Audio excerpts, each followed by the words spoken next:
আজ সকালে বাড়ি থেকে বের হওয়ার সময় তিলো তুলিকে পায়নি। সে এখনো ঘুম থেকে ওঠেনি। আবার ভার্সিটিতে গিয়েও অনিমাকে খুঁজে পায়নি। ও আসেনি আজকে। তিলো ফোন করেছিল ওকে। ও বলেছে আজকে আসবে না। অরিক আর তিলোর সম্পর্কটা ভার্সিটিতে আগের মতোই। কেউ কারো প্রতি ব্যক্তিগতভাবে আলাদা কোনো অনুভূতি এখানে প্রকাশ করে না। অরিক ওর সাথে আলাদা করে কথা বললেও সেটা বিশ্ববিদ্যালয় চত্বরের বাইরে বলে। এখানে তারা নিজেদের ভাবমূর্তি রক্ষায় যথেষ্ট সচেতন। তিলোর মনে হচ্ছে আজকের পুরো দিনটাই ওর সাধারণভাবে চলেছে। অসাধারণ কোনো কিছু সামান্যতম ঘটেনি। জানার মধ্যে জানতে পেরেছে অনিকেত খুব শীঘ্রই চলে যাচ্ছে। এদিকে তৌকিরের গোয়েন্দাগিরি সফলতার মুখ দেখতে শুরু করেছে। মীরার গোপন প্রেমিকের খোঁজ সে খুব শীঘ্রই পাবে। আহান আর রিয়া ফিরোজের ফ্ল্যাট ছেড়ে একটা ভাড়া বাড়িতে উঠেছে।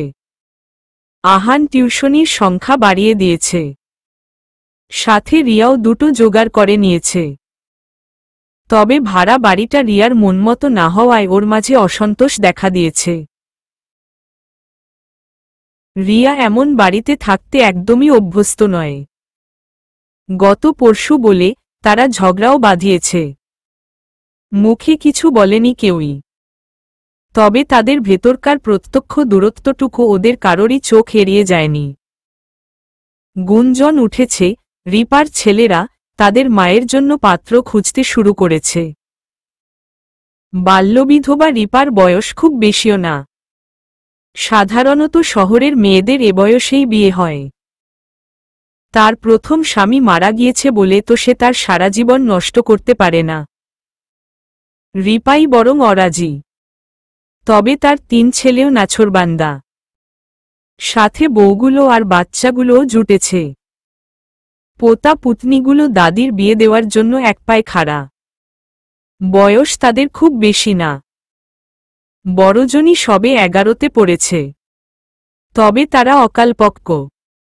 একটু বেশিই বোঝে। তিলো তো পুরো কথা শুনে ওখানেই হেসে গড়াগড়ি খাওয়ার জোগাড়। এজন্য না যে রিপার বিয়ে ঠিক হচ্ছে। এজন্য যে দাদির বিয়ে নিয়ে নাতি নাতনিরা বেশি উত্তেজিত। এরপর রিপার বাচ্চা কাচ্চা হবে ওদের চাচা ফুফু। অরিককেও এ বিষয়ে বলেছে। তিলো নিজের ভেতর অদ্ভুত এই পরিবর্তনটা লক্ষ্য করেছে ও অরিককে সব কথা বলে এখন নিজের সমস্ত প্রকার অনুভূতি সে ভাগাভাগি করে নেয় অরিকের সাথে। অতিসাধারণ একটা ঘটনাও সে অরিককে বলে দেয়। এমন না যে ও উদ্দেশ্য নিয়েই বলে। ও কেবল বলে দেয় বিভিন্ন কথা প্রসঙ্গে। অরিকের সামনে নিজেকে একটা খোলা বইয়ের মতো মেলে ধরে। যে বইয়ের ভাষা অত্যন্ত সাবলীল। কথাগুলো বলার পর সেগুলো মনে পড়লে নিজের কপালই চাপড়ায়। সত্যি ও এত তুচ্ছ বিষয়েও অরিককে বলেছে। কিন্তু যখন কথাগুলো বলে তখন নিজেকে সামলাতে পারে না। মনে করে এটাই একমাত্র গুরুত্বপূর্ণ এই মুহূর্তে। এবং অবশ্যই অরিকের জানা উচিত। না জানলে বর্ষর ক্ষতি হয়ে যাবে। অবচেতন উত্তেজনা গ্রাস করে ফেলে ওকে। অভ্যাস হয়ে দাঁড়িয়েছে অরিক ওর জন্য। আর অরিকও ওকে বাধা দেয় না। বরং সব কথাই আগ্রহ সহকারে শোনে। আর মাঝে মাঝে নিজেও কিছু অভিমত প্রদান করে। দুপুরে খেতে বসে তিলো তুলির খোঁজ করতেই জানতে পারে তুলি আজও বাইরে গিয়েছে। নাসিরা পারভিনকে বলে গিয়েছে। তিলোর মনে হয় না তুলির কোনো গুরুত্বপূর্ণ কাজ আছে বলে। তবে কেন সে বারবার বাইরে যায় এটা ওর কাছে রহস্য বলে মনে হয়। তিলোর ঘরটার ঠিক সামনের ঘরটা তুষারের। আজকের দিনে তুষারের বাইরের টিউশন কম। আজকে ওর বাসায় টিচার আসে বেশি। দুপুরে খাওয়া দাওয়া শেষ হতেই ওর অঙ্কের শিক্ষক এসে হাজির। তিলো নিজের ঘরে বসে দুম দুম দুটো আওয়াজ শুনল। তারপর বেত দিয়ে বাতাস চিরে ফেলে পিঠে পড়ে চবর্গীয় এক ধরনের শব্দ হতে শুনল। তিলো নিশ্চিত তুষার মার খাচ্ছে। তুষার বেশি মার খায় ওর ঝিমুনির কারণে। এত বড় হয়েও মার খায়, লজ্জাও করে না, প্রায়ই খায়। তবে আজকে ওকর মার খাওয়ার আওয়াজ শুনে তিলোর ভেতর আতঙ্ক বিরাজ করছে। তুষারের যে স্বভাব, নিজের ধৈর্যসীমার বাইরে চলে গেলে ও কোনো না কোনো অজুহাত দাঁড় করিয়ে তো মুক্তি পেতে চাইবেই এই পরিস্থিতি থেকে। আজ যদি রাতের ঘটনা বলে তিলোকে ফাঁসিয়ে দেয়, তাহলে কি বিশ্রী একটা ব্যাপার হবে। তিলো দরজা ফাঁকা করে নিজের পূর্ণ মনোযোগ সেদিকে দিল। ফ্যান বন্ধ করে ঘামছে এই গরমে। তারপরও ফ্যান ছাড়ছে না, প্রতিটা কথা ওর কানে আসা অতীব জরুরি। নাসিরা পারভিন সামান্য নাস্তা নিয়ে ঢুকলেন তুষারের ঘরে। তখন ওর শিক্ষক ওকে দিল একটা দাবড়ো। তুষার ঝাড়ি খেয়ে মায়ের দিকে তাকিয়ে ঘাবড়ে গিয়েছে। স্যার ওকে মারুক বকুক সব নিজেদের মধ্যে থাকা পর্যন্ত ঠিক আছে, তবে তা নাসিরা পারভিন বা আনিস সাহেবের কানে যাওয়া ওর জন্য বিশেষ ভীতির কারণ। ভীষণ ভয় পায় ও আনিস সাহেবকে পড়াশোনার বিষয়ে। নাসিরা পারভিন ওর শিক্ষককে জিজ্ঞাসা করলেন না যে কেন ওকে দাবড়ানো হল। তিনি নাস্তার ট্রেটা সামনে রেখে ওর স্যারকে উদ্দেশ্য করে বললেন, কি কিছু পারছে না?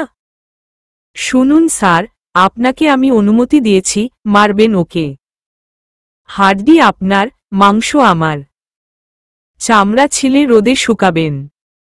তুষার ভীত চোখে একবার নাসিরা পারভিনের দিকে তাকাল। ওনার কঠিন দৃষ্টি দেখে চুপসে গিয়েছে সে। স্যার ইন্ধন পেয়ে আরো জোরে একটা দাবড়ো দিল ওকে ঝিমানোর জন্য। তুষারের চোখে এবার পানি টলমল করছে। মায়ের সামনে এই অপমান ওর বড্ড গায়ে লাগছে। স্যার আরও কিছু বলার আগে তুষার নিজের রাগ ঝেড়ে বলল, আমি কি করব? ওরা দুজন রাতভর প্রেম করে বেড়াবে আমাকে পাহারায় রেখে।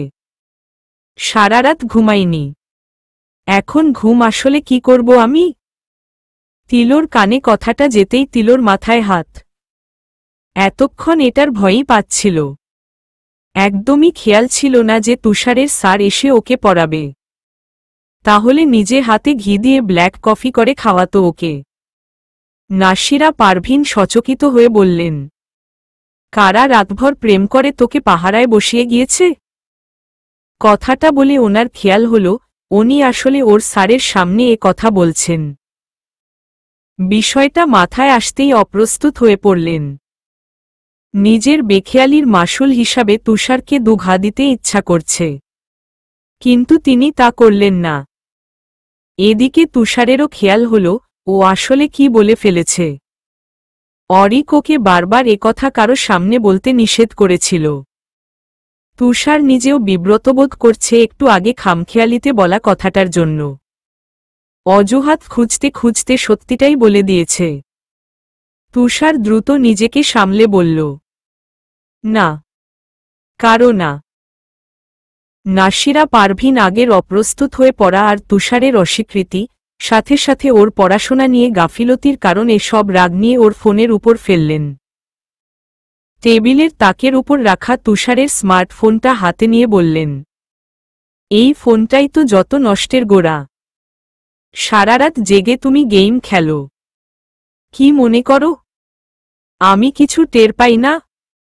তুষার, তুমি আমার পেটে জন্মেছ, সব বুঝি আমি।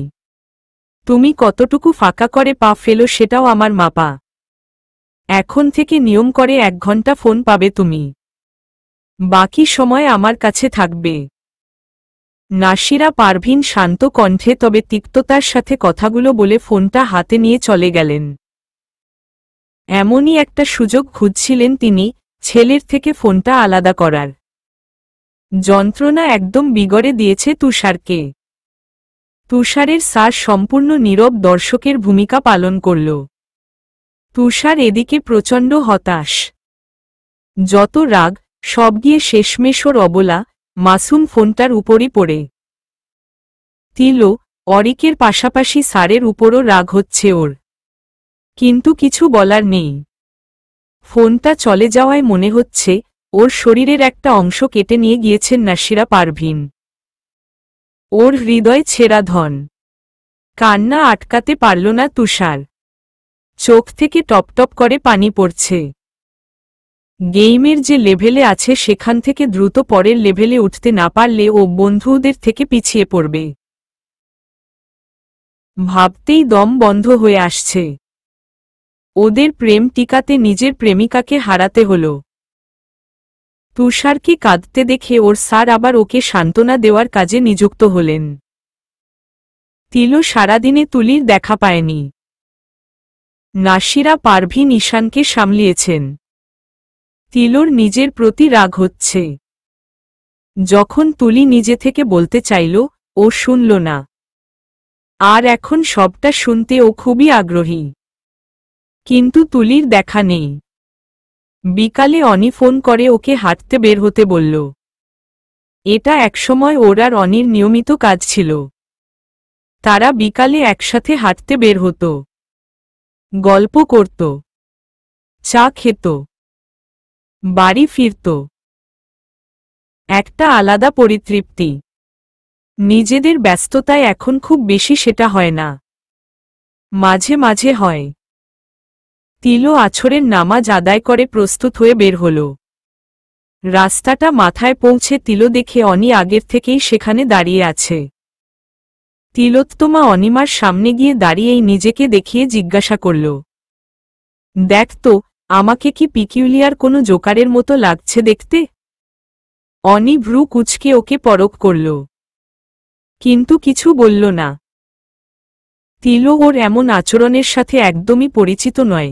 অনি তো এমন সুযোগ পেলে ওকে ছেড়ে দেওয়ার মতো পাত্রী না। কিছু না কিছু বলে খেপিয়ে তুলবেই। তিলো আবার বলল, কি রে, বল।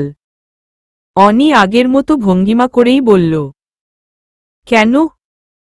দেখ, আমি ফ্রকের সাথে জিন্স আর তার সাথে জিতা পরেছি। কেমন যেন লাগছে নিজের কাছে। অনি বেশ বিরক্ত হল ওর কথায়। তবে সেটা চেপে রাখার বৃথা চেষ্টা করে বলল, তা পরেছিস কেন, এমন অদ্ভুত পোশাক? বৃষ্টি হচ্ছে তো প্রায়ই। রাস্তাঘাট কাদা কাদা, তাই জুতা পরেছি। একদম বেমানান, তাই না? না। ডায়াবেটিসওয়ালা মহিলা আর মোটা মহিলারা হাঁটার সময় এমনই পড়ে। তিলো আর কিছু বলল না, কিন্তু ওর নিজের কাছে নিজেকে অদ্ভুত লাগছে।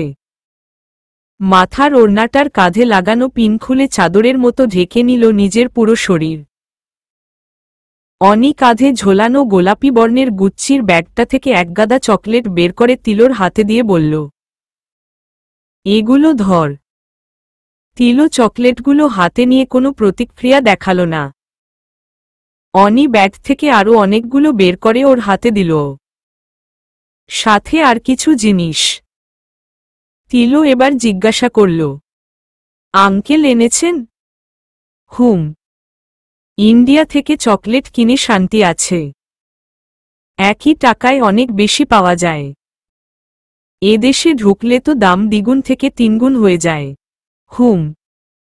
তিলোর কণ্ঠের প্রফুল্লতাও আজকে অনির অভিব্যক্তি বদলাতে পারছে না। আগে কথাগুলোয় ও তাল মেলাত, আজকে একদমই চুপচাপ। তিলোও দমে গেল ওর থেকে আশানুরূপ প্রতিক্রিয়া না পেয়ে। চকলেট আর উপহারগুলো নিজের ব্যাগে ঢুকিয়ে হাঁটতে শুরু করল। দুজনেই খানিকটা সময় নীরব থেকে হঠাৎই অনি বলল, তোকে বুড়িদের মতো লাগছে দেখতে। ড্রয়িং রুমে হঠাৎ অতিথির আগমনে ভেতর থেকে যেভাবে পর্দা করে আসে মা চাচিরা, তেমন দেখাচ্ছে। বলেই হেসে দিল। তিলো একবার থমকে দাঁড়িয়ে বলল, আচ্ছা তো কিভাবে পরব বলতো? অনি তিলোর মুখের দিকে তাকিয়ে ফিক করে হেসে দিল। এরপর নিজে হাতে ওর ওড়না ঠিক করে পরিয়ে দিল। তারপর আবারও হাঁটতে শুরু করল। এই শহরের থেকে অপর দিকের উপশহরটাকে ভাগ করে রেখেছে যে নদীটা, সেদিকের রাস্তা বেশ শুনশান। মানুষের যাতায়াত থাকা সত্ত্বেও নীরব হয়ে থাকে ভারী যানবাহন চলাচলের অভাবে। বিকালে ডায়াবেটিসের রোগীরা বিশেষ করে এদিক থেকে ক্ষিপ্র গতিতে হাঁটাচলা করে। নদীর পার থেকে উঁচু লোহার রেলিং দেওয়া। তিলো আর অনি বেশিরভাগ সময় এদিকটায় দাঁড়িয়েই কিছু ছবি তোলে। বিকালের সূর্যাস্তের, লঞ্চের, ঘোলা পানিতে বয়ে চলা কচুরিপানার। আজ এসে ওরা চুপচাপ দাঁড়িয়ে আছে। অনির নীরবতা তিলোর সহ্য হচ্ছে না। তিলো ব্যঙ্গাত্মক স্বরে বলল, ক্যামেরাটা কি ব্যাগে ভরে রাখার জন্যই কিনেছিস? অনি উদাস ভঙ্গিতে বলল, আজকে আনিনি। তিলো অবিশ্বাস্য চোখে ওর দিকে তাকাল। তুই আর ক্যামেরা আনিসনি? আনবিলিভেবল। আজকে মেঘলা আকাশটা দেখ একবার। অনি ওর কথার প্রত্যুত্তর করল না। তিলো আর কথা বাড়াল না। নিজের ফোনটা বের করে কিছু ছবি তুলতে আরম্ভ করল। অনি ওর কাজের মাঝেই বলল, তিল, তোকে কিছু বলতে চাই আমি। তিলো নিজের কাজেই মগ্ন থেকে বলল, তো বল। অনুমতি নেওয়ার কি আছে? আমি অরিক স্যারকে ভালোবাসি। তিলো এক মুহূর্তের জন্য থমকে গেল। কথাটা বুঝে উঠতে ওর মস্তিষ্ক কিছুটা সময় নিল। যেন মর্স কোড বলা হয়েছে আর ও বিশ্লেষণ করে নিচ্ছে। বুঝতে পারতেই তিলো অদ্ভুত দৃষ্টিতে তাকালো অনির দিকে। তিলো জানত অনির অভ্যাস আছে ক্ষণে ক্ষণে ক্রাশ নামক ছোটখাটো আঘাত পাওয়ার। কিন্তু অরিকের বিষয়ে ও সংবেদনশীল হয়ে উঠবে তা ও বুঝতে পারেনি। অনি ছেলেদের সাথে প্রায় ফ্লার্ট করে বেড়ায়। তাই বলে সিরিয়াস হয় না কখনো। তিলো কিছু সময় চুপ থেকে হঠাৎ করে যেন আটকে রাখা দম ফেলে জোরপূর্বক হেসে বলল, ভালো কথা। তারপর আবারও নিজের কাজে মন দিল। তবে তিলোর এই মুহূর্তে হাত কাঁপছে। ক্যামেরার ফোকাস ঠিক রাখতে পারছে না। অনি ওর থেকে আশানুরূপ কোনো প্রতিক্রিয়া না পেয়ে আবারও বলল, তিল, আমি সিরিয়াস। তিলো এবার ফোনটা ব্যাগে রেখে ওর দিকে তাকিয়ে বলল, এই কথা বলতে তোর এত আয়োজন? ফোনে বললেই হতো। অনি ওর আচরণটা নিতে পারছে না। ঝাঝালো কণ্ঠে বলল, ন্যাকামি করবি না একদম। আজব তো। এখানে ন্যাকামির কি হলো? তুই কিছু কর। অনি প্রায় কেঁদে দিয়েছে। তিলো ওর থেকে চোখ সরিয়ে বলল, এখানে আমি কি করতে পারি? সে ভালোবাসা পাওয়ার যোগ্যতা রাখে, তাই তুই ভালোবেসেছিস। আমার কি করার আছে এখানে? অনি ওর থেকে চোখ সরিয়ে দুবার মাথা ঝাঁকিয়ে অদ্ভুত আচরণ করছে। এবার সবটা সহসীমার বাইরে চলে গিয়েছে ওর। ও ভেবেছিল তিলো সবকিছু বুঝতে পারার মতো ম্যাচিউর একটা মেয়ে। অনি নিশ্চিত তিলো বুঝতে পারছে আসলে অনি ওকে কি করতে বলছে। এরপরও তিলো নিজের জন্য না বোঝার ভান করে চলেছে। হঠাৎই অনি তিলোর দুই বাহু চেপে ধরল। অনি তিলোর থেকে স্বাস্থ্যের দিক থেকে অধিক সুস্বাস্থ্যের অধিকারী। পাশাপাশি 1.5 ইঞ্চি বেশি লম্বা। তিলোকে দুই হাতে ধরতে অনির অসুবিধা বা বিব্রতবোধ কোনো কিছুই হল না। তিলো নির্বিকার ভঙ্গিতে অনির দিকে তাকিয়ে আছে। অনি কর্কশ গলায় চিৎকার করে উঠল, বুঝতে পারছিস না আমি তোকে কি করতে বলছি? বিয়েটা ভেঙে দে। করিস না এই বিয়ে। ইতিমধ্যে রাস্তার উপর একটা দর্শনীয় দৃশ্যের উপস্থাপন হওয়ায় দর্শক জুটে যেতেও সময় লাগেনি। গাট্টা গাট্টা মহিলা, চিকন মহিলা, স্বাভাবিক মহিলারাই সিংহভাগ দর্শক। পুরুষের সংখ্যা কম। এ রাস্তাটা মহিলাদের দখলে বলে ভদ্র পুরুষ এদিকটায় খুব কমই আসে। তিলো একবার আর চোখে চারিপাশে চোখ বুলিয়ে নিল। অনি যে নিজের উপর থেকে নিয়ন্ত্রণ হারিয়ে ঘোরের ভেতর আছে, সেটা বুঝতে পেরে ওকে খুব বেশি ঘাটাল না। ধীর হস্তে নিজের বাহুর থেকে ওর হাত নামিয়ে দিয়ে বলল, বিয়েটা দুপক্ষের সম্মতিতে হচ্ছে। অরিক রাজি বিয়েটা করতে। তাই কেবল আমি বলে ভেঙে দিল এই যে তুই ওকে বিয়ে করতে পারবি, এমন কোনো কথা নেই। দুনিয়ায় মেয়ের অভাব পড়েনি। আমার সাথে বিয়ে না হলেই যে তোর সাথে হবে এমনটা ভাবার কারণ নেই। অন্য কারো সাথেও হতে পারে। তাছাড়া দুপক্ষের সম্মতি সাপেক্ষে এদিককার পাল্লা ভারী।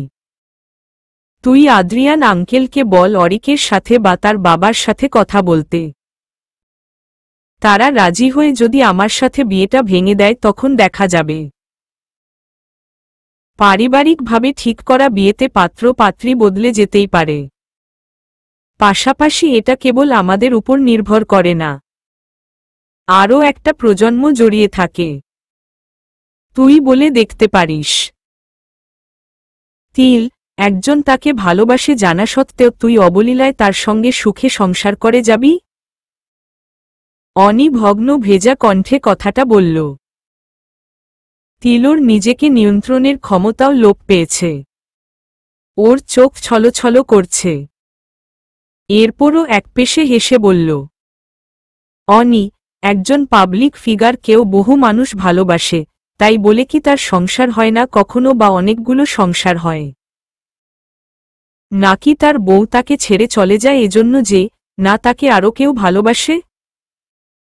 সেই ভালোবাসা আর এই ভালোবাসা এক না তিল। বোঝার চেষ্টা কর। তুই তো কেবল পরিবারের কথাতে রাজি হয়েছিস। ভালোবাসিস তাকে? না। কিন্তু আমি বাসি। অনির কথাটা তিলোর হৃৎপিণ্ডের একটা স্পন্দন হারিয়ে ফেলতে সক্ষম হল। ও কি সত্যিই ভালোবাসে না? কথাটা আজও অজানা ওর কাছে।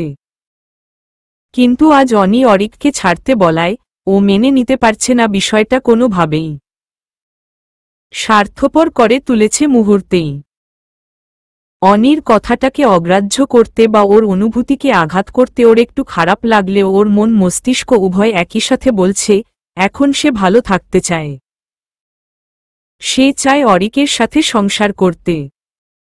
এতে কেউ বাধা দিলেও সে উপেক্ষা করার ক্ষমতা রাখে। তিলো আগের মতোই নির্বিকার ভঙ্গিতে বলল, তোকে তো উপায় বললাম, কাজটা করে দেখ। আমার ভেতর অরিকের জন্য কি আছে সেটা নিয়ে তোকে মাথা ঘামাতে হবে না। তবে বলবো অন্যের সিদ্ধান্তকে সম্মান দিতে শেখ। অনি আহত দৃষ্টিতে ওর দিকে তাকিয়ে আছে। আবারও কিছু বলার আগে তিলো বলল, একান্তে কথাগুলো বলতে পারতিস। রাস্তার উপর এটা আসলে খুব বাজে একটা অভিজ্ঞতা। তিলো আর দাঁড়াল না। অনি কয়েকবার ওকে ডাকল পেছনে থেকে। তিলো ফিরে তাকাল না। রাস্তার কাদা মাটি বাঁচিয়ে ও চলছে না। গর্তে জমে থাকা ইটের খোয়া ধোয়া লাল পানিতে পা ডুবিয়ে কালো জুতাজোড়া একেবারে যাচ্ছেতাই দেখতে করে ফেলেছে। তিলোর চোখে পানি জমে ঘোলাটে দেখছে সামনের সবকিছু। অনি হতাশ হলেও ওর চলার ভঙ্গিমা দেখে বুঝতে পেরেছে কথাগুলো তিলোর উপর প্রভাব ফেলতে সক্ষম হয়েছে। বাড়ি ফেরার পর তিলো নিজের ঘরে ঢুকে দরজা বন্ধ করেছে। সন্ধ্যা গড়িয়ে রাত হয়ে গেলেও সে খোলেনি। এদিকে নাসিরা পারভিন ওর সন্ধ্যাকালীন নাস্তা নিয়ে কয়েকবার দরজার সামনে গিয়ে ওকে ডেকেছে। ও শুধু বলেছে আজকে ভালো লাগছে না কোনো কিছু। ওকে বিরক্ত করতে নিষেধ করেছে পাশাপাশি। নাসিরা পারভিন এরপরও ওকে ডাকলে শেষ পর্যায়ে ওর আচরণটা আজ আবারও খানিকটা রুক্ষ হয়ে উঠেছে। নাসিরা পারভিনের তীব্র বিশ্বাস অরিকের সাথে ওর কিছু হয়েছে। আর সেই বিশ্বাসের জেরে অরিকের উপর রাগটাও বাড়ছে। বিয়ে হয়নি এখনো, তার মাঝেই তিলোকে কষ্ট দিতে শুরু করেছে সে। তিলো সেই সময় থেকে নিজের অবস্থান পর্যন্ত বদলায়নি। বিছানার উপর চিত হয়ে শুয়ে মাথার উপর ঘুরতে থাকা সিলিং ফ্যানটার একদৃষ্টিতে চেয়ে আছে। যেন ঘূর্ণন সংখ্যা গুনছে খুব মনোযোগ দিয়ে। এটাই ওর একমাত্র গুরুত্বপূর্ণ কাজ। তিলোর চোখে একবার মনে হচ্ছে ফ্যানটা খানিকটা নিচে নেমে এসেছে। আবার মনে হচ্ছে না, ঠিকই আছে। ফ্যানের মাঝখানের লাল বিন্দুটা যেন ওকে সম্মোহিত করে ফেলেছে। কিছুক্ষণ পর পর চোখের কোণা বেয়ে পানি গড়িয়ে পড়ে চুলের ভেতর ঢুকে যাচ্ছে, কানের পাশ ঘেঁষে চলে যাচ্ছে। সেই পানি মুছে ফেলার শক্তিটুকু বা ব্যস্ততা ওর মাঝে নেই। যেন হাত নাড়িয়ে এতটুকু করতে ওর ভীষণ কষ্ট হবে। তিলোর প্রশ্বাস ঘন হয়ে উঠেছে। আবারও সেই একই প্রকার অনুভূতি ওকে গ্রাস করে ফেলল, যেমনটা সে অনুভব করেছিল ফাহাদের বিয়ের সময়ে। তিলোর মনে পড়ছে গত বছর অনিমার সাথে কাটানো সেই রাতটার কথাগুলো। সেদিন অনিমার ছোট ভাই আয়াসের জন্মবার্ষিক ছিল।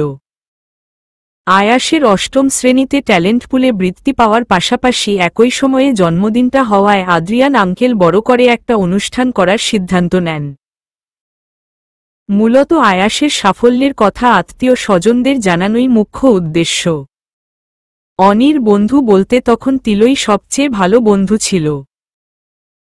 বাকিদের থেকে ও অনেকটা দূরে সরে গিয়েছিল অন্তর ওকে ধোঁকা দেওয়ার পর। অবশ্য অন্তরের কাছে থেকে ধোঁকাটা ও যেচে নিয়েছে। ও জানত অন্তর একটা বখাটে ছেলে। স্কুলের সামনে দাঁড়িয়ে মেয়েদের উত্ত্যক্ত করাই ওর প্রধান কাজ।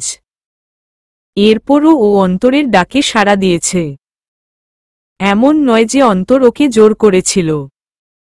অনি স্বেচ্ছায় ওর প্রতি আসক্ত হয়ে পড়ে। সে রাতে তিলোর খাওয়া শেষ হতে হতে অনেক রাত হয়ে যায়। তিলো আনিস সাহেবকে ফোন করে ওকে নিয়ে যেতে বলার আগেই অনি ওকে এক প্রকার জোর করে সে রাতে ওর সাথে থাকতে। সারা রাত জেগে মুভি দেখবে আর গল্প করবে। তিলো প্রথমে ইতস্ততা করলেও নিজেও লোভটা সামলাতে পারেনি। ও রাজি হয়ে যায়। রাতে অনির পোশাক পরে ওর রুমে ওর সাথেই থেকে যায়। অনি দরজা বন্ধ করে থ্রিলার মুভি দেখতে শুরু করে দুজনে। নেইল পলিশ মুভিটা দেখছে আর সেটা নিয়ে আলোচনা করছে। ওরা একজন একে অপরের প্রতিক্রিয়া নিয়েও হাসাহাসি করছে। মুভিটার এক পর্যায়ে অনি বলল, দেখ, এর থেকেও বোঝা যায় ভীর সিং নাটক করছে। সে চারু হয়ে গিয়েছে। একটা মেয়ে যত সমস্যাই পড়ুক কিভাবে ও উকিলের শার্টের বোতাম ধরে টেনে রেখেছে। তিলো চোখজোড়া ছোট ছোট করে ওর দিকে তাকাল। অনি ওর প্রতিক্রিয়া দেখে বলল, কি হলো? ওভাবে তাকিয়ে আছিস কেন? তিলো উবু হয়ে শোয়া থেকে উঠে বসে বলল, তুই বলছিস সে কথা? ক্লাস 6-এ থাকতে মেলায় ভূতের বাড়িতে ঢুকে সামনের সারির ছেলেদের কোলের উপর কে বসে পড়ল? অনি তৎক্ষণাৎ উঠে বসে জিহ্বা কামড়ে বলল, জায়গা মতো ঘাই দিলই একেবারে। তোর কাছে থেকে কোনো কথা বলে সরার উপায় নেই। হ্যাঁ, সেটাই বলে তিলোও হেসে দিল। অনি হাসতে হাসতে বলল, এখনো মন খারাপ হলে ঘটনাটা মনে পড়লে হাসি পায়। তুই তো ছেলেটার পিঠে ধাক্কা দিয়ে দাঁড়িয়েছিলি। আমি আর ফারিয়া একেবারে সামনের তিনটার কোলে চোখ বুজে চিৎকার করছি, আর কামিনী নিজের জায়গায় বসে চিৎকার করছে। আমি ভাবছি ভূতগুলো সেটা দেখার পরও কিভাবে ভয় দিচ্ছিল নিজেরা না হেসে। আর জানিস, ওই ছেলেটাও সুযোগ নিয়েছিল, আমার হাত ধরে রেখেছিল। তিলো এক ভ্রু উঁচু করে বলল, তুমি সুযোগ দেবে আর সে নেবে না? এটা সম্ভব? তাই তো। অন্তর জানত এটা। আসলে মানুষ যেখানে নিরাপদ মনে করে নিজেকে সেখানেই নিজেকে সঁপে দেয়। সেফটি ফার্স্ট, সেটা যেখান থেকে আসুক। আরও কিছু সময় হাসাহাসির পর সিনেমা শেষ হলে অনি ফেসবুকে ঢুকে একটা ছেলের প্রোফাইল বের করে তিলোর হাতে ফোনটা দিয়ে বলল, তোর মনে আছে 2 মাস আগেও শফিক স্যারের ব্যাচে আমি পেছনে গিয়ে বসতাম? তিলো ছবিটার দিকে তাকিয়ে বলল, খেয়াল করিনি। হ্যাঁ, বসতাম। এই ছেলেটা তার কারণ ছিল। জানিস, একে আর তোকে নিয়ে আমি স্বপ্নও দেখেছি। তিলো অবাক হয়ে বলল, তাই? আমি ফারিয়াকে বলেছিও সেই স্বপ্নটা? আমি দেখেছি, আমি আর তুই একটা রেস্টুরেন্টে খেতে গিয়েছি। সেখানে ও ছিল নিজের বন্ধুদের নিয়ে। আমার সাথে ওর চোখাচোখি হয়। কিন্তু তুই তখন ওকে দেখিসনি। খাওয়া শেষে বের হয়েছি। তুই আমি দুজনে দুদিকে চলে গিয়েছি। এরপর আমি আবারও কোনো একটা কারণে ফিরে এসেছি। আসলে স্বপ্ন বিধায় সবটা মনে নেই। আর সবকিছুর যুক্তিও হয় না। আমি তোকে খুঁজতে খুঁজতে ওই সেই নদীর পাড়ে এসে দাঁড়িয়েছি। তখন দেখি তুই আর ও একে অপরের অনেক কাছে, খুব কাছে। এরপরই আমার ঘুম ভেঙে যায়। তিলোর অনির কথা শুনে শরীরে মৃদু কম্পন বয়ে গেল। ও কোনো ছেলের এত কাছে সজ্ঞানে। চিন্তা করেই গা ঝাড়া দিয়ে উঠল। তারপর আবারও জোরে হেসে দিয়ে বলল, কোনো লেভেলের স্বপ্ন তোর? বাস্তবে ছ্যাঁকা খেয়ে এখন স্বপ্নেও খাওয়া শুরু করলি? তোর কি জীবনে কারো সাথে সম্পর্ক স্থায়ী হবে না? স্বপ্নেও ছ্যাঁকা? অন্তত স্বপ্নে তো সংসার করতে পারতিস। তিলো প্রায় গড়াগড়ি খাচ্ছে হাসতে হাসতে। অনি নাক ফুলিয়ে বলল, ভাব একবার, তাও তোর থেকে। তোকে সবকিছু বলে দিই বলেই বোধহয় একটা ভয় কাজ করে। তিলো হাসি থামিয়ে বলল, তারপরও এই নিয়ে ভেবে চলেছিস? Like seriously? জানিস ও সত্যি আমাকে ছ্যাঁকা দিয়েছে। প্রোফাইল স্ক্রোল কর, দেখ রামিসার সাথে ওর কতগুলো ছবি। বুঝলাম, ওর গার্লফ্রেন্ড রামিসা। তুই কি হতাশ? আরে না, ওকে তো শুধু চোখে লেগেছিল, আর কিছু না। তাহলে এখন বাদ দে কথাগুলো। আরেকটা মুভি প্লে কর। ক্যাস্ট অ্যাওয়ে দেখবি? অস্কার পাওয়া ছবি। দেখেছি। তাহলে আর কি? The Silence of the Lambs, Thomas হ্যারিসের উপন্যাস অবলম্বনে। এটাও অস্কার পাওয়া। অনির সম্মতিতে তিলো প্লে করল সিনেমাটা। সারারাত জেগে সকাল 8টার দিকে ঘুমিয়েছে ওরা। তিলো প্রায় ভুলেই গিয়েছিল সেদিনের কথাগুলো। আজ আবারও মনে পড়ল। আজকের ঘটনাটা অনির স্বপ্নকে সত্যি করেছে। তিলো এই পর্যায়ে শব্দ করে কেঁদে দিল। চোখে দেওয়া কাজল তো আরও আগেই লেপ্টে গিয়ে যা তা অবস্থা। নাসিরা পারভিন অরিককে ফোন করে ওকে কিছু বলার সুযোগ না দিয়েই অনেকগুলো কথা শুনিয়ে দিল। অরিক ওনাকে বলেছে যে ও কিছু জানে না তিলোর কি হয়েছে সে ব্যাপারে। কিন্তু নাসিরা পারভিন সেটা শুনলেন না। ওনার ভাষ্যমতে এখন তিলোর ভালো থাকা বা কষ্ট পাওয়া যেকোনো বিষয় শুধু এবং শুধু অরিকের উপরই নির্ভর করছে। কেননা তিনি আজ পর্যন্ত তিলোকে ওর বন্ধুদের দ্বারা কষ্ট পেতে কখনোই দেখেননি। অনেক ছোট থাকতে পেত, যখন ও কিন্ডারগার্টেনে পড়ত। তখন ওর গায়ের রঙের জন্য অন্যান্য বাচ্চারা ওকে অবজ্ঞা করত। তখন ও বাড়ি ফিরে কাঁদত। তারা কেউই ওর বন্ধু ছিল না। আর এখন তিলো বড় হয়েছে। ওকে এমন কোনো কথা বললে ও কষ্ট পাবে না। বরং অরিক কিছু বলেছে বলে উনি নিশ্চিত। উনি হুমকিও দিলওয়ানের শেষ দেখে ছাড়বেন। তিলোর সাথে মিটমাট করে নিতে না পারলে আর তিলো স্বেচ্ছায় খুশি মনে রাজি না হলে উনি অরিককে মেয়ে দেবেন না। অরিক ওনার ফোন কেটে দেওয়ার পর হতভম্ব হয়ে কিছু সময় কিংকর্তব্যবিমূঢ় হয়ে বসে থাকে। তিলোর কি হলো হঠাৎ সেটা ও অরিককেও বলেনি। অরিক এরপর একভাবে ওকে ফোন করে, কিন্তু ওর ফোন বন্ধ। তিলো রাতে খাওয়ার সময় হতেই নিজে উঠে ফ্রেশ হয়ে নিয়ে ডাইনিং টেবিলে চলে আসে। ও রুম থেকে বের হয়েছে দেখে আনিস সাহেব আর নাসিরা পারভিন দ্রুত এসে ওকে প্রশ্নবাণে বিদ্ধ করে তোলে। তিলো তাদের কারো কথার জবাব না দিয়ে বরং বিরক্তিসূচক কিছু কথা বলায় ওনারা দমে যান। তিলোকে ঘাটানো বন্ধ করে দেন। তিলো চুপচাপ খেয়ে আবারও নিজের রুমে ফিরে আসে। ও যতই রাগ করে থাকুক বা মন খারাপ হোক, ও কোনোভাবেই খাওয়া দাওয়া বন্ধ করতে পারে না। এটা ওর স্বকীয় একটা বৈশিষ্ট্য। তুষার রাতে ঘুমানোর আগে একবার তিলোর রুমে আসে। তিলোর সাথে কথা বললেও তিলো খুব কমই প্রত্যুত্তর করে। তুষার নিজের উদ্দেশ্য হাসিলে ব্যর্থ হয়ে ফিরে যাওয়ার সময় ওর চোখ পড়ল তিলোর ব্যাগের দিকে। ভেতরে চকলেটগুলোকে উকি দিতে দেখে তুষার উত্তেজিত হয়ে ব্যাগটা হাতে তুলে নিয়ে তিলোর উদ্দেশ্যে বলল, অনি আপু দিয়েছে আজকে এগুলো? তুই তো আমার ভাগটা দিলই না। তিলোর কানে অনি নামটা যেতেই ও নিজের ভেতর রাগের অস্তিত্ব টের পাচ্ছে। ওর রক্তধারা রাতের ফাঁকা হাইওয়ে ছেড়ে উন্মাদ উগ্র অরণ্যের রাস্তা ধরে যাওয়ার সময় একভাবে বাধাগ্রস্ত হচ্ছে। তিলো তুষারের হাতে থেকে ব্যাগটা কেড়ে নিয়ে ঝাঝালো কণ্ঠে বলল, ওর জিনিস একদম ধরবি না। তুষার অবাক চোখে তিলোর দিকে তাকাল। এরপর আবার বলল, আমাকে না দিয়ে একা খাবি সব? অনি আপুকে বলবো তোর কাছে আর কখনো দেবে না।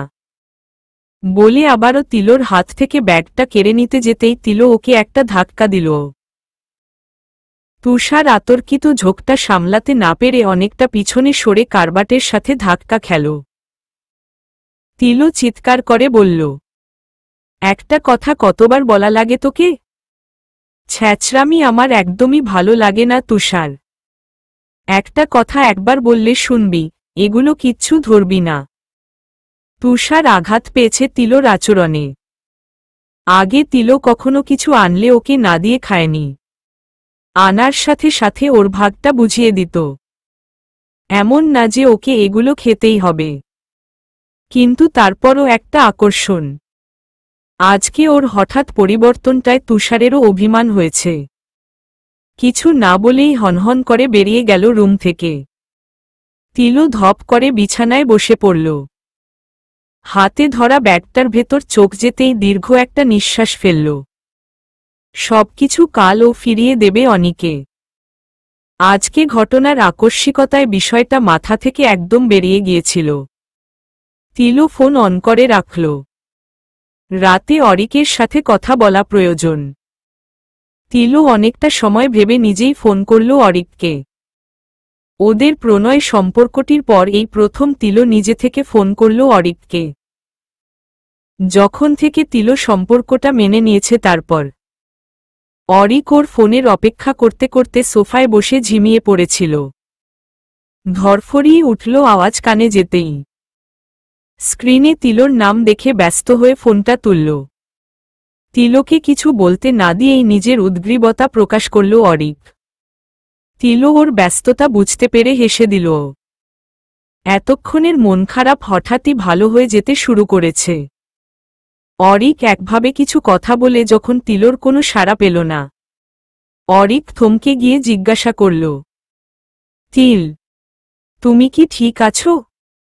তিলো মৃদু হেসে বলল, হ্যাঁ, আমি ঠিক আছি, একদম ঠিক আছি। ছোটমা তখন ওভাবে কথা বলছিলেন কেন? তুমি কি করেছ? আমি কিছু করেছি কি? তিলো থমকে গেল কিছু মুহূর্তের জন্য। ওর সামান্য এতটুকু প্রতিক্রিয়ায় ওদিকে এতটা গড়িয়ে গিয়েছে সেটা ও আন্দাজ করতে পারেনি। তিলো স্বাভাবিক কণ্ঠেই বলল, তুমি কিছুই করনি। আর এমনি একটু দুশ্চিন্তায় ছিলাম তাই আর কি। দুশ্চিন্তা? কি নিয়ে? দেখো, একদম টেনশন নিজের ভেতর চেপে রাখবে না। এটা স্বাস্থ্যের জন্য ভালো না। তিলো বামহাতের সামান্য বর্ধিত নখগুলোর দিকে একবার তাকিয়ে বলল, এখন আর কোনো দুশ্চিন্তা নেই। একদম নেই। আমার চিন্তাগুলো সব বিদায় নিয়েছে। তুমি তো আছো।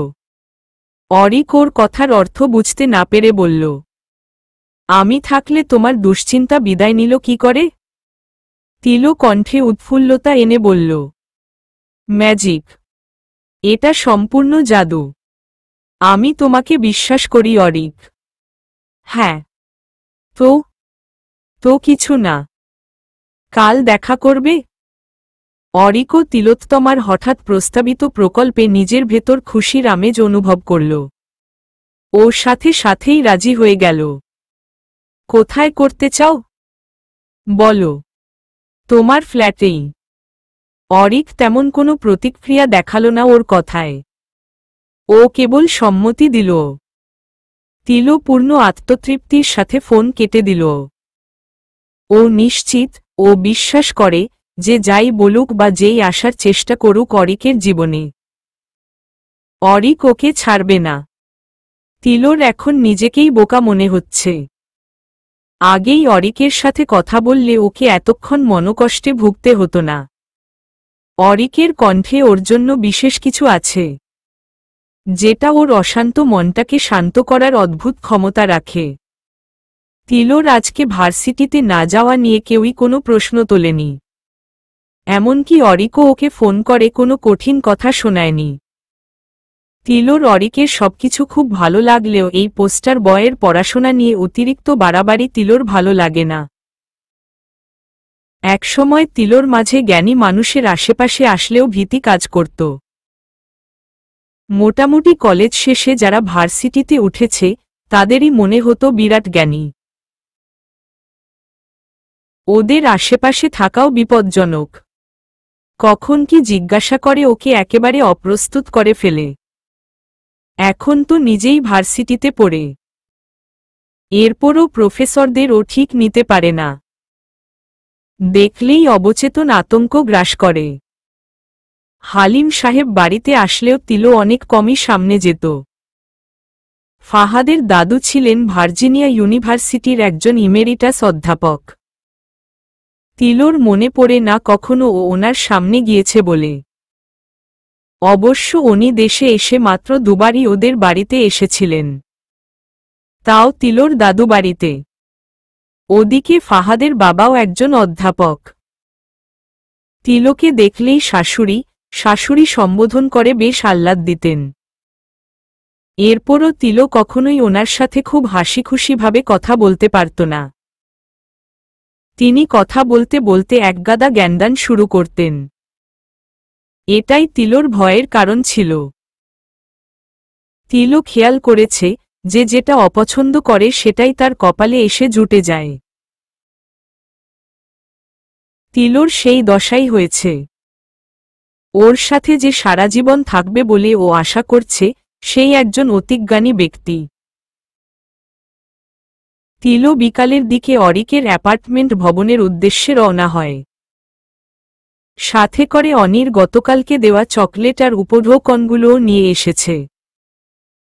ফেরার পথে ওর বাড়িতে দিয়ে যাবে। আজ আবারও সেদিনের সেই ছেলেটার সাথে তিলোর দেখা।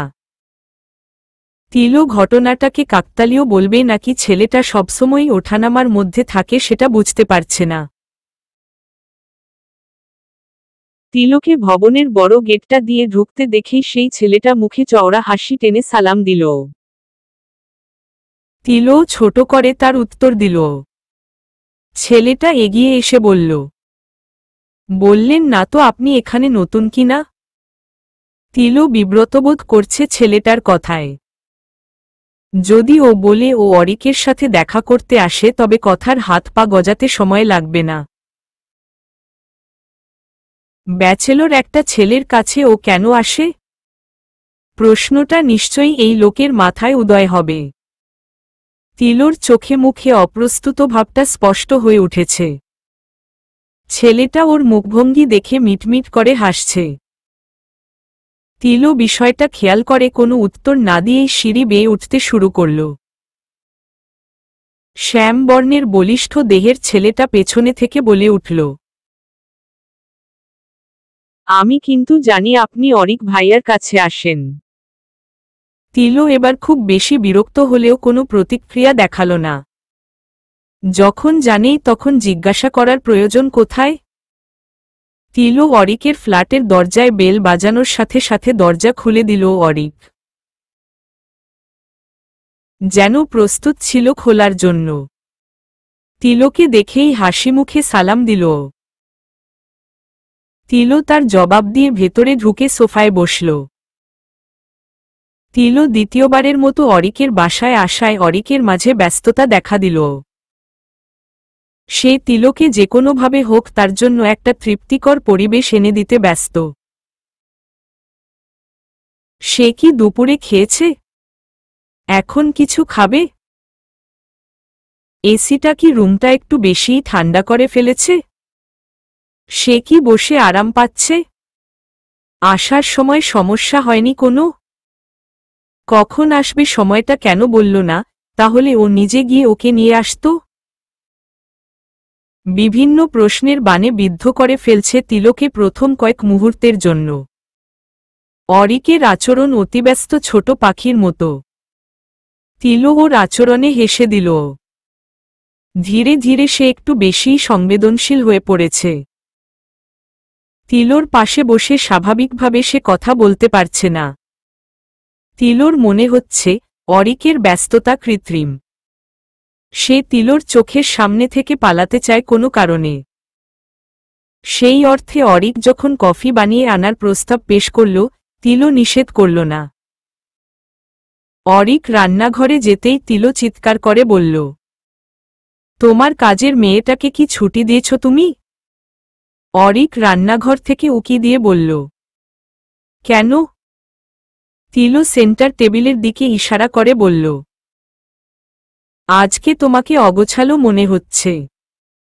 অরিক মৃদু হেসে বলল, না, কিন্তু আমি কেবল অতীত চর্চা করছিলাম। হাতে কোনো কাজ না থাকায় বিরক্ত লাগছিল। ওহ, তা আমি কি সাহায্য করব? অরিক উত্তেজিত ভঙ্গিমায় বলল, কোনো প্রয়োজন নেই, আমি পারব। তিলো আর কিছু না বলে সোফায় শরীর ঠেকিয়ে ফোনে চোখ রাখল। কিন্তু এরপরও ও শান্তি পাচ্ছে না। সেন্টার টেবিলের উপর ফাইলগুলো অগোছালো করে রাখার কারণ তিলো আন্দাজ করতে পারছে। অরিকের মতো সচেতন ছেলে এমন কাজ করবে না কখনো যে ও ব্যক্তিগত কোনো কিছুকে অপরজনের আকর্ষণের জন্য ফেলে রাখবে। ও চায় তিলো সেগুলো হাতে তুলে নিক এবং পড়ুক। তিলো করলও সেটা। অরিকের উদ্দেশ্য সফল করা ওর উদ্দেশ্য নয়, বরং নিজেই কৌতূহলী। সবচেয়ে উপরের খুলে রাখা ফাইলটা হাতে নিতেই প্রথম দিক দেখেই বুঝতে পারল কোনো কিছুর নমুনা মাত্র। মেডিকেল ফাইল আছে, সাথে আছে প্রেসক্রিপশনের কপি, কিছু নোট।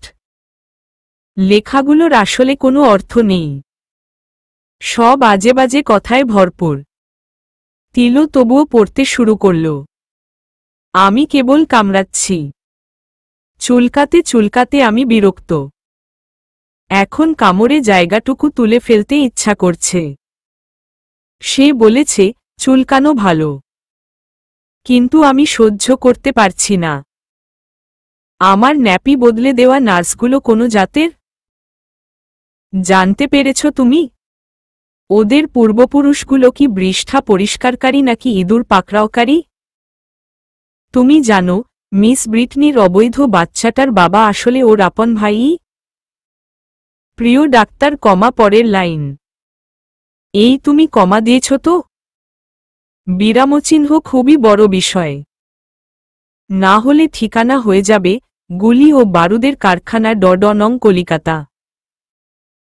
মিনাকে বলবে গাছগুলোর যত্ন নিতে। ওই সাদা কাপড় পরা লোকগুলো পটি সাফ করে। ওরা কি তোমার আত্মীয়? চলো আমরা যাইগা। সাদা পোশাক পরিহিত লোকগুলোকে আমার পাশে ঘুরতে মানা করবে? ওরা তোমায় অপহরণ করেছিল, তাই না? খুব মেরেছে? তোমায় কি বেঁধে রেখেছিল? তারা কালো পোশাকধারী ছিল, তাই না? এই তুমি অরিক না, আমার ছেলের বন্ধু, তাই তো? ওরা কি তোমার বিড়াল? ওরা ছেলে না মেয়ে? আমাদের খুব সাবধানে থাকতে হবে। তোমাকে, আমাকে আর নিভ্রানকে। এখন পালাও। হ্যালো, তোমার সাথে পরিচিত হয়ে কি যে ভালো লাগছে। রাজু আসামাত্র আমরা পালাবো। আমার পটির পাত্রটা সাথে নিয়ে এসো। গুটা রেখে যাবে। আমি দেখতে পাচ্ছি আমার আশেপাশে অনেক মানুষ, শুধু নিয়াজ নেই। সে কি রাগ করেছে? ওঠো, আমি বাইরে যাচ্ছি। আমি হারিয়ে গিয়েছি বলে ওরা তোমাকে আটকে রাখবে। কি মারটা যে খাবা তুমি! এটা লজ্জাজনক যে তুমি বলে বেড়াও তুমি অরিক। আসলে তুমি নও, তাই না? নিভৃণও নিজেকে নিভৃণ বলে। আসলে সে নয়। বৃষ্টি হচ্ছে নাকি রোদ উঠেছে? সবকটা ছাগলের জন্য কি ওদের ওষুধ আছে? সব চেক করে নাও আর আমরা যাইগা। তুমি কি খেয়াল করেছ হাই তোলার সময় মানুষগুলোকে ভেড়ার মতো দেখায়? কখনো কখনো ওরা তোমাকে ডিসকাউন্ট অফার, আর এটা খুবই ফালতু একটা ব্যাপার। কি ভীষণ যুদ্ধ লেগেছে আমার আর মশাগুলোর মধ্যে। সে চলে যাচ্ছে। এরপর আর কেউ, তারপর আর কেউ। আমার টাকা কই? এটা আমার যন্ত্র। তিলো পড়তে পড়তে শেষ পাতার আগের পাতায় এসে থমকে গেল। তিলোর মনে হচ্ছে এখানে অনেক কিছুই বর্জ্যের সাথে ইতিমধ্যে ফেলে দেওয়া হয়েছে, আর সেখানে এই লেখাগুলো নতুন করে সংযোজন করা হয়েছে। সেখানে গোটা গোটা করে খানিকটা লেখা। ভালোবাসা সম্পূর্ণ অনুভূতির একটা বিষয়। এটাও একটা ব্যবসায়িক ক্ষেত্রের মতো, বা হয়তো জীবনের কোনো খেলা। খেলায় হার জিত থেকে থাকে, আবার ভাগ্যের উপর চলতে পারে। তবে বেশিরভাগ সময় সূচনা পর্বের পরের অংশটুকু নিজের হাতে থাকে, কিন্তু মাঝে মাঝেই নিয়ন্ত্রণহীন হয়ে যাওয়ার সম্ভাবনা প্রবল। জীবনটা ছোট। এই ছোট জীবনে কিছুটা স্বার্থপর হওয়াটা দোষের কিছু না। নিজেকে ভালো রাখতে স্বার্থপর হতে হয়, অপরপক্ষকে ভালো রাখতে স্বার্থপর হতে হয়, অপরপক্ষের সিদ্ধান্তকে সম্মান জানাতেও স্বার্থপর হতে হয়। ভেবে দেখো, তুমি যদি অপরপক্ষকে ভালোবেসেই থাকো, তবে তাকে ভালো রাখতে জানতে হয়।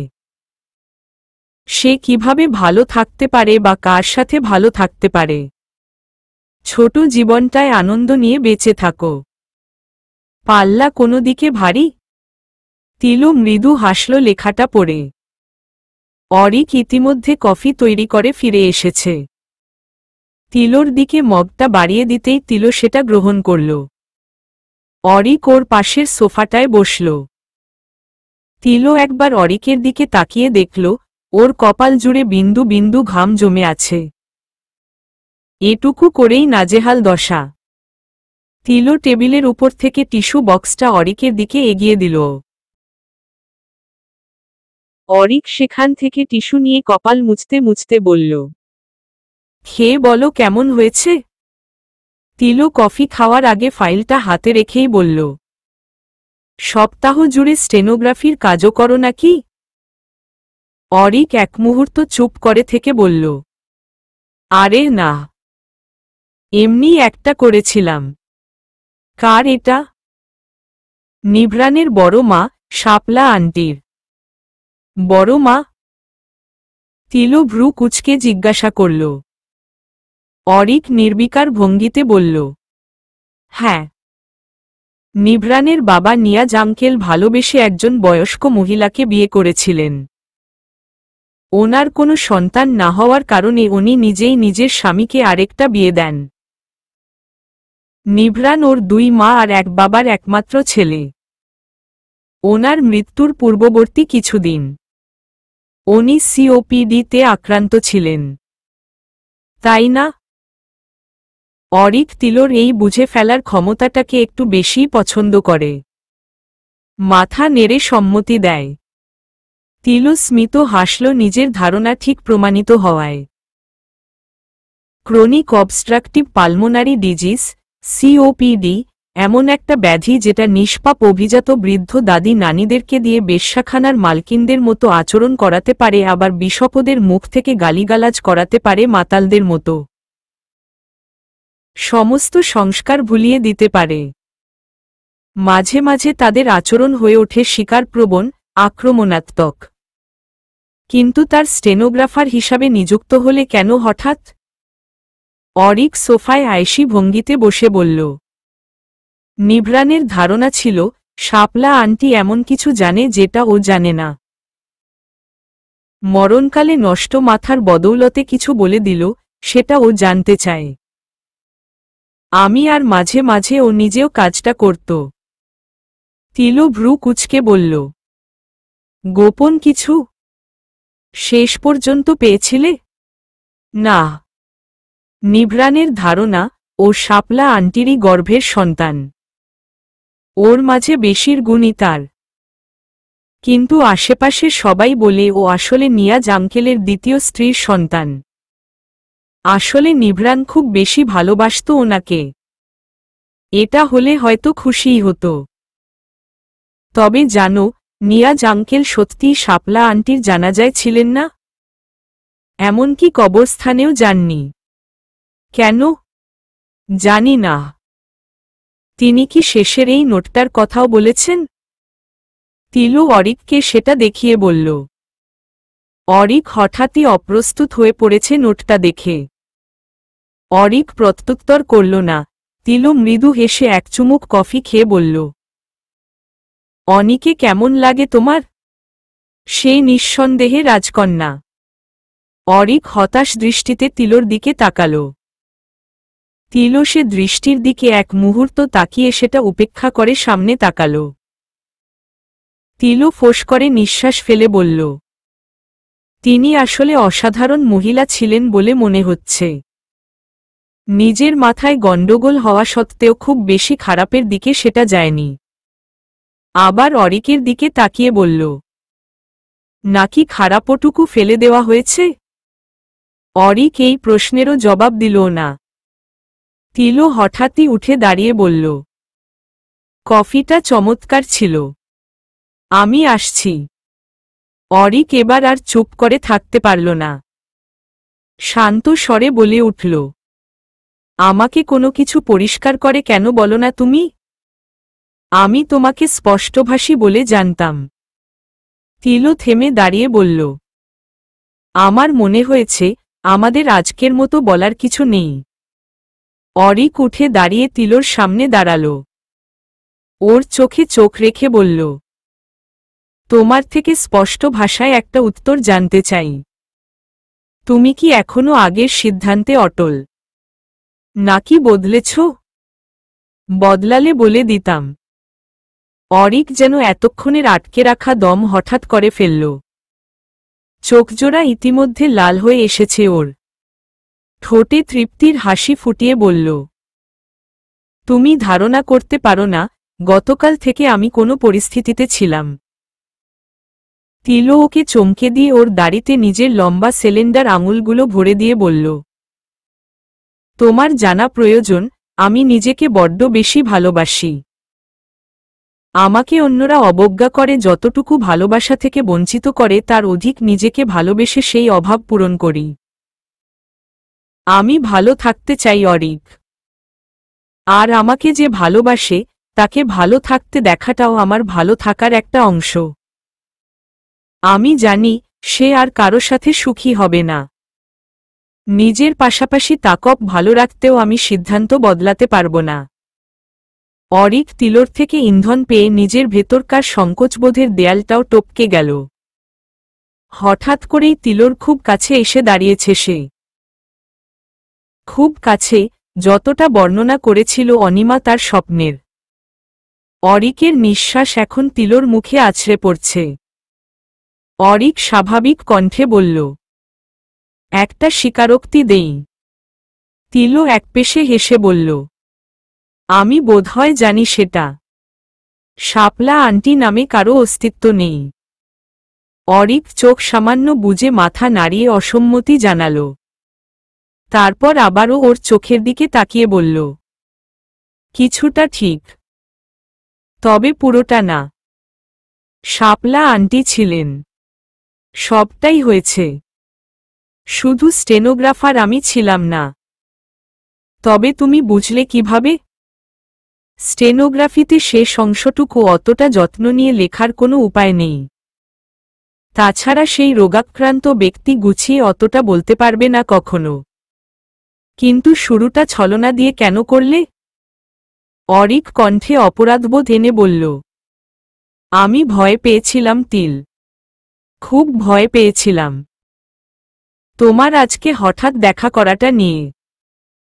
অনির থেকে সবটা শুনে ভেবেছিলাম তুমি আমাকে এই গোলকধাঁধায় ফেলে চলে যাবে। আমি পথ হারিয়ে ফেলার ভয় পেয়েছি। কথাগুলো তুমি শুরুরই করছিলে না। আমি জানতে চাইছিলাম তোমার উত্তর, তোমার সিদ্ধান্ত। কথাগুলো শুরু করতেই শেষটুকু লিখেছি। সরাসরি জিজ্ঞাসা করতে পারছিলাম না। যদি এই ছলনার জন্য এখন সিদ্ধান্ত পাল্টাই? সেটা করো না দয়া করে। আমি আমার ভুল স্বীকার করছি। ক্ষমা চাইছি। এটা আমার সিদ্ধান্ত। কি করবে তুমি? ভেবে দেখিনি এখনো। আসলে ভাবার সাহস পাইনি। একটু থেমে চোয়াল শক্ত করে বলল। ফ্ল্যাটটা আমার। সম্পূর্ণ ফাঁকা। এমন সিদ্ধান্ত নিলে আমি কি তোমার সাথে এমন কিছুই করতে পারি না যাতে তোমার আমাকে বিয়ে করা ছাড়া আর কোনো উপায় থাকবে না? অরিকের কথায় তিলো অট্টহাসিতে ফেটে পড়ল। অরিক ওর আচরণে অবাক হয়নি, বরং এমনটাই প্রত্যাশা করেছিল সে। তিলো কোনো মতে হাসি থামিয়ে বলল, তোমার হুজুগের মাথায় নেওয়া সিদ্ধান্তটা কখনোই তুমি সফল করতে না। বিশ্বাস করি আমি তোমাকে। তাই তো তোমার ফ্ল্যাটেই এসেছি। তিলো থেমে গিয়ে প্রকাশভঙ্গিমায় গাম্ভীর্যতা এনে বলল, প্রতিটা সম্পর্কের বলো আর যে কোনো কিছুরই বলো না কেন, সবকিছুর একটা সীমা থাকে। সেই সীমার ভেতর সবই সুন্দর। সম্পর্কের সৌন্দর্য তার সীমার মাঝে থাকে। আমি জানি তুমি আমাদের ভেতর হতে চলা সম্পর্কের প্রতি যথেষ্ট শ্রদ্ধাশীল আর তার সৌন্দর্য রক্ষায়ও সচেষ্ট। এমন কিছু তুমি কখনো করবে না যাতে আমাদের সম্পর্কটাকে আমরা দুজনেই ঘৃণা করতে শুরু করি। অরিক, বিশ্বাস করো, তুমি যদি সত্যিই এমন কিছু করতে, আমি কখনোই তোমাকে বিয়ে করতে রাজি হতাম না। সীমা লঙ্ঘন করে তিক্ততা আনার কোনো মানে হয় না। অরিক অবাক কণ্ঠে বলল, এতটা বিশ্বাস করো আমাকে? তিলু মুচকি হেসে বলল, হ্যাঁ। আর এটাও বিশ্বাস করি যে তুমি আমার বিশ্বাসের মর্যাদা রাখবে। অনেকটা সময় দুজনের মাঝে নীরবতা বিরাজ করল। তিলু এরপর বলল, আমিও একটা স্বীকারোক্তি দেই। আমি আসলে আজকে তোমাকে একটা কিছু শেখাতে এসেছিলাম। আমার শেখানো কথা তুমি বলবে। তোমাকে নিষেধ করতাম যে কোনো পরিস্থিতিতে তুমি কোনো মতেই অনিকে মেনে নেবে না। অনির বাবা তোমাকে বললেও তুমি শুনবে না, যে কোনো পরিস্থিতি হয়ে যাক না কেন। অরিক তিলোর কথা শুনে মাথা নাড়িয়ে বলল, আমি কি তাহলে নিজেকে বোকা বলবো? নাকি অনিকে? দুজনেই। আসলেই। তুমি যতটা বুঝতে পারো আমি ততটা তোমাকে বুঝি না। আর এদিকে তুমি দুপক্ষই নিজের হাতে রাখছ। তিলো পায়ের আঙুলের উপর ভর দিয়ে দাঁড়িয়ে যতটা সম্ভব উঁচু হয়ে অরিকের কানে কানে ফিসফিস করে বলল, আসলে তুমি যেভাবে আমাকে দেখো আমি তেমন নই। তুমি মনে করো তুমি আমাকে তোমার ভালোবাসায় বাঁধবে। কিন্তু সত্যিটা হচ্ছে অনেক আগেই তুমি আমার মায়ার জালে ফেসে গিয়েছ। আর এখন আমি তোমাকে মুক্তি দেব না। এটা কেবল তুমি নও যে হতে যাওয়া সম্পর্কটা টিকিয়ে রাখতে চাও। এটা আমি নিজেও যে সম্পর্কটার যত্ন নিতে চাই। শাপলা আন্টির মতো তোমায় আর কারো সাথে বিয়ে দেব না আমি। তাতে আমার যত অক্ষমতাই থাকুক না কেন। অরিক ঠোঁট কামড়ে হেসে দিল তিলোত্তমার কথা শুনে। ও এটা আশা করেনি একদমই। অপ্রত্যাশিত খুশিতে অরিকের হৃদয় পুলকিত। তিলো ওর থেকে সরে দাঁড়িয়ে ওকে রেখে চলে যেতে নিতেই অরিক আবারও বলল, এত পেঁচিয়ে কথা না বলে কেন স্পষ্ট ভাষায় বলে দাও না? এরপরও স্পষ্ট ভাষায় বলার অপেক্ষা থাকে? এতটা বললাম। সারসংক্ষেপ সেই 3টা শব্দ নিজে থেকে বুঝে নাও। অরিক আর কথা না বাড়িয়ে তিলোকে দাঁড়াতে বলে ভেতর থেকে একটা ব্যাগ এনে তিলোর হাতে দিয়ে বলল, তুষারকেও ভাগ দিও। তিলো সেটা খুলে দেখল ভেতরে অনেকগুলো চকলেট। তিলো অরিকের দিকে তাকিয়ে বলল, ভালোই ঘুষ খায় দেখি। It costs me a lot to keep him quiet. অনির দেওয়া চকলেটগুলো ওকে দাওনি বলে আমাকে নালিশ করেছে। কেন দাওনি আর কেন কালকে এত অদ্ভুত আচরণ করছিলে ভাবতেই মনে হয়েছে অনি তোমাকে কিছু বলেছে। ওকে আমি কল করেছিলাম।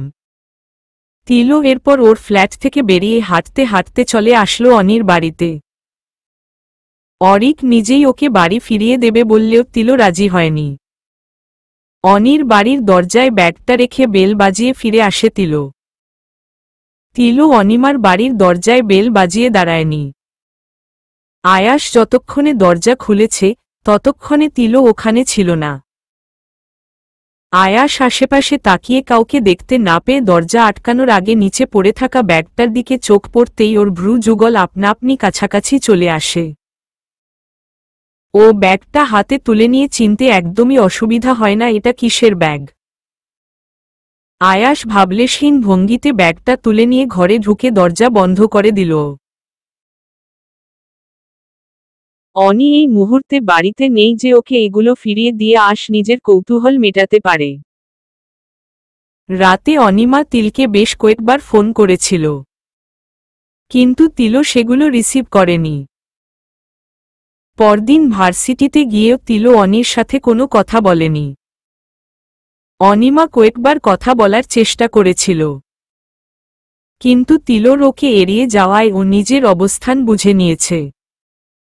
একবার ক্লাসের মাঝে হাত টেনে ধরে আদুরে ব্যস্ত কণ্ঠে জিজ্ঞাসা করেছিল, এই তিল, কথা বলছিস না কেন? রাগ করেছিস? দেখ, পরশু কেবল আমার মনের কথাগুলো তোকে বলেছিলাম। তোকেই তো সব বলি।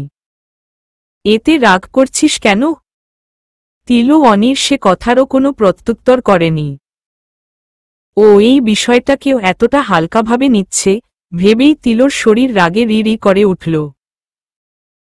অনি আরও কিছু বলত, তবে তিলোর থেকে কোনো রেসপন্স না পেয়ে বলল না। কিছুক্ষণ পর যখন ওরা মাঠে এসে বসেছে তখন অনি আবারও বলল, আজকে আব্বু অরিক স্যারের বাবার সাথে দেখা করতে যাবে। কথাটা তিলোর কানে গেলেও তিলো কিছু বলল না।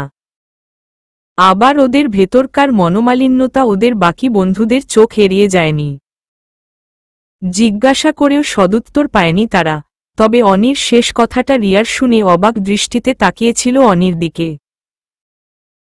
সে অবাক হয়েই জিজ্ঞাসা করল, তোর বাবা স্যারের বাবার কাছে যাবেন কেন? অনি ভাবলেশহীন ভঙ্গিতে বলল, বিয়ের কথা বলতে। এবার প্রত্যেকেই ওর দিকে তাকাল। তিলো কিছু না বলে উঠে চলে গেল সেখান থেকে। তৌকির আর আহান ওকে পেছনে থেকে ডাকল, কিন্তু তিলো থামল না। ওর কান্না পাচ্ছে। ইতিমধ্যে চোখজোড়া ভরে উঠেছে পানিতে। আপন মানুষগুলোই ওর বিশ্বাস নিয়ে খেলা করে কেন? তিলো ভেবেও উত্তর পায় না। তুলি নিজের চরিত্র দিয়ে বুঝিয়ে দিয়েছে বিশ্বাস করতে নেই সবাইকে।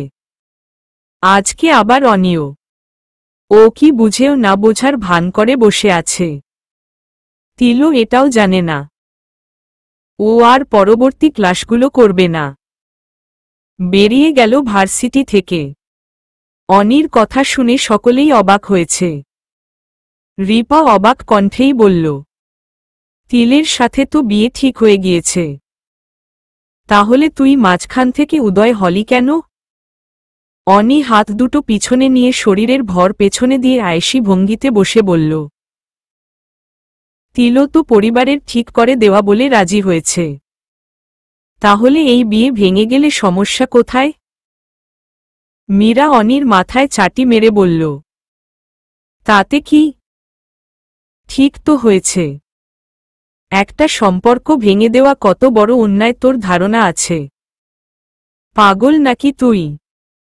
অনি কিছু বলার আগে রিয়া বলল, দেখ অনি, পাগলামি করিস না। আমি বুঝতে পারছি না আঙ্কেল কি করে সায় দিচ্ছেন এতে। তিলো কষ্ট পেয়েছে, বুঝতে পারছিস না? ও মন থেকে এই বিয়ে করতে চায়। অনি মুখ থেকে চো জাতীয় শব্দ করে বলল, ওরও বোঝা উচিত কারো অনুভূতিকে দাম দিতে হয়। আরে তোরা বুঝিস না কেন? ও কেবল পারিবারিকভাবে বিয়ে করতে রাজি। আমি ভালোবাসি তাকে। রিয়া, তুই কেন আহানের সাথে পালিয়ে গেলি তোর বাবা তোর জন্য ভালো একটা ছেলে ঠিক করার পরও? ওদের মধ্যে বিতর্ক চলতেই থাকল যতক্ষণ না ওরা নিজেদের শব্দভাণ্ডার শূন্য করে নিজেদের ক্লান্ত করে তুলেছে। তবে সে বিতর্ক প্রতিযোগিতার বিজয়ী কে, কেউই নিশ্চিত নয়। তারা নিজেদের অবস্থানে নিজেদের যুক্তি সমেত যথেষ্ট পাকাপোক্ত অবস্থান গড়ে তুলেছে। তিলকী ওর বন্ধুরাও ফোন করেছে, কিন্তু সে তাদের ফোনও রিসিভ করেনি। বিকালে ছাদে গিয়ে তিলো তুলিকে আগে থেকেই সেখানে ঈশানকে কোলে নিয়ে দাঁড়িয়ে থাকতে দেখে। ঠিক দাঁড়িয়ে নয়, ঈশানকে কোলে নিয়ে সে ওর সাথে আহ্লাদী সুরে কথা বলছে আর বিভিন্ন জিনিস চেনানোর চেষ্টা চালাচ্ছে। তিলো এগিয়ে যেতেই শুনতে পেল তুলি বলছে, আমার আব্বুটা দেখো, এটা হলো একটা গাছ। এটা কাঁঠাল গাছ। পাতার রং দেখো, এটা সবুজ। দেখো, ওটা একটা কাক। তিলো হেসে দিল ও তুলির বাচ্চামিতে ভরপুর কথাগুলো শুনে। ঈশান এখনো কত ছোট, তাই ওর সাথে এভাবে কথা বলে চলেছে তুলি। আবার কিছুক্ষণ পরপর তুলি ওর পেটে মুখ গুজে সুরসুরি দিচ্ছে, আর তাতে ঈশান দাঁতহীন গালটা চওড়া করে শব্দ করে হেসে কুটিকুটি। ধবধবে ফর্সা নাদুসনুদুস বাচ্চাটাকে দেখলেই তিলোর ইচ্ছা করে চটকে খেয়ে ফেলবে। নিজেকে রাক্ষসী মনে হয় তখন। আসলে মানুষ অতিরিক্ত সুন্দর কিছু সহ্য করতে পারে না। সুন্দর কিছু দেখলে আমাদের মস্তিষ্কের ডোপামিন এবং সেরোটোনিন নামক নিউরোট্রান্সমিটার দুটির অস্বাভাবিক ক্ষরণের ফলে সেই বস্তুটাকে মানুষ ধ্বংস করতে চায়। এর প্রভাব সিরিয়াল কিলারদের মাঝে মাত্রাতিরিক্ত থাকলেও প্রতিটা মানুষের মাঝেই থাকে, যে কারণে সুন্দর ফুল ফুটতে দেখলে আমরা ছিঁড়ে ফেলি। গোলগাল বাচ্চাদের জোরে গাল টিপে ধরি। একে কিউট অ্যাগ্রেশন বা প্লেফুল অ্যাগ্রেশন বলে। ডোপামিন আসলে বিভৎস রকমের একটা নিউরোট্রান্সমিটার আমার মতে। ডোপামিন, নরোপাইফিন এবং অ্যাড্রেনালিন হরমোন নিঃসরণের ফলে ক্রাশ বা ভালোবাসার মানুষটা কাছে আসলে হৃৎস্পন্দনের হার আপনা আপনি বৃদ্ধি পায়। অদ্ভুত অনুভূতির সৃষ্টি হয়। ভালোবাসার মানুষটার পাশে ঘুমালে আমাদের ডিপ্রেশন হ্রাস পায়। এই ডোপামিন এবং সেরোটোনিন খরিত হয়, যা আমাদের মন ভালো রাখে। আবার ডোপামিন, মেলাটোনিন হরমোনে রূপান্তরিত হয়, যা আমাদের ঘুমের সাইকেলে প্রভাব বিস্তার করে। আমরা দ্রুত এবং নিশ্চিন্তে ঘুমাতে পারি। তিলো মনুষ্য প্রজাতির ঊর্ধ্বে নয়। ঈশানকে দেখলেই ওকে আদর করতে ইচ্ছা করে। মাঝে মাঝে এটা এত বেশি বাড়াবাড়ি হয়ে যায় যে ঈশান অবশেষে কেঁদে দেয়। ওর গাল হাত পা লাল হয়ে যায়। নাসিরা পারভিনের আগে দুবার তিলোকে বকেছেন এই নিয়ে। তাতে তিলোর কি? ও ঈশানকে হাতের কাছে পেলে নিজেকে সামলাতে পারে না। নিজের গালটাও আপনা আপনি আদুরে ভাব প্রকাশ করে। তিলো তুলির কোল থেকে ঈশানকে নিয়ে ওর গালটা টিপে ধরে জোরে একটা চুমু বসিয়ে দিল। ঈশান হাত নাড়িয়ে নিজের আনন্দ প্রকাশ করতে তিলোর মুখ খামচে ধরল। তিলো তাতে বিরক্ত না হয়ে আরো বেশি করে ওকে আদর করতে ব্যস্ত। তুলি কেবল ওদের দেখছে আর মাঝে মাঝে টুকটাক কথা বলছে। কিছু সময় নিজের আবেগ নিয়ে খেলা শেষে পরিস্থিতি স্বাভাবিক হলে তিলো তুলিকে জিজ্ঞাসা করল, তোর কাহিনী আমাকে বলতো। তুলি ভ্রু কুঁচকে বলল, কোনো কাহিনী? তোর নতুন প্রেমের কাহিনী, যার জন্য এখন এই পিচ্ছি বাপ ছাড়া। তুলির মুখটার সাথে সাথেই ঘন কালো মেঘে গোমরা হয়ে গেল। তিলো আবারও বলল, কি রে বল। রাতে আমার রুমে আসিস বলবো। এখন আম্মা বা কেউ শুনে নিলে বিষয়টা বিশ্রী হয়ে যাবে। ঈশানকে দে, ওর খাওয়ার সময় হয়েছে। তিলো কিছু না বলে ঈশানকে তুলির কোলে দিয়ে দিল। তুলি ওকে কোলে নিয়ে নিচে চলে এলো। তিলোও কিছু সময় কাটিয়ে নিচে এলো। সন্ধ্যায় তিলো কেবল পড়তে বসার পরই ওকে তৌকির ফোন করে জানালো আহান অ্যাক্সিডেন্ট করেছে। এখন সিটি হসপিটালে আছে, অবস্থা ভালো না। সংবাদটায় তিলো ছোটখাটো একটা ধাক্কা খেল। আনিস সাহেব সবে বাড়ি ফিরেছেন। তিলো কাউকে কোনো জবাবদিহিতার প্রয়োজন বোধ করল না। আনিস সাহেবকে কেবল বলল ওর সাথে যেতে। আনিস সাহেব সারাদিনের ক্লান্তিতে ইচ্ছা না থাকলেও ওকে নিয়ে বেরিয়ে পড়লেন। চলবে।